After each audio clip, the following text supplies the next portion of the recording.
Python uses exceptions as its primary method of handling errors. We can raise our own exceptions in the functions and modules that we write. Let's take a look at how we do that.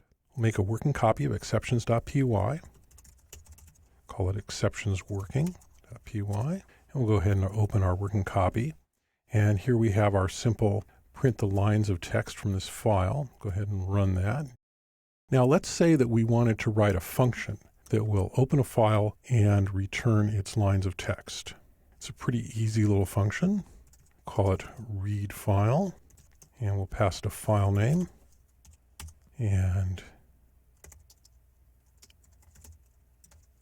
open file name like that, and we'll return the readLines method from the file handle, and that's actually an iterator, and it'll allow us to do this. We can now get rid of that, and here we can say read file lines.txt. Save that and run it, and there it works exactly like we expect.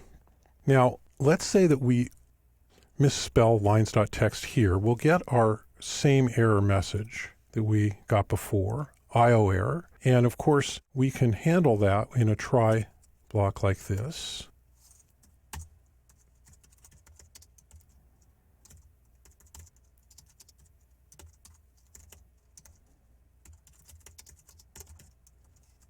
And there we have our error handling, our exception catching, and there we get our error message like that. But let's say that we have another condition that we want to raise a different kind of an error for. We could check the file name, for example, using the ends with method of the string object to see if it ends with .text.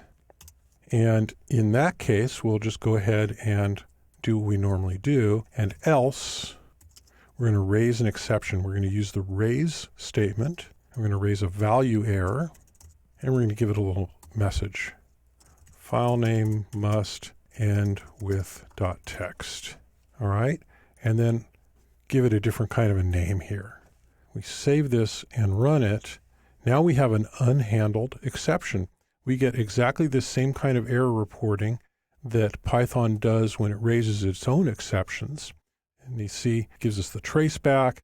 It's just an unhandled exception. That's what Python does with an unhandled exception. And so we can handle that exception with a separate except value error as E, and we can print bad file name and the message. So now when we save it and run it, we get this nice little error message here. So that's how we raise an exception in Python. You'll notice it's very simple. We use the raise keyword and we give it the exception. Python has predefined a number of exceptions in its library, pretty much anything you are going to need. And on your screen is the URL where you can find that list with a lot of descriptions of them. And this way you don't need to define your own, and your programs will work more consistently with the rest of the Python universe by using the exception names that are already defined.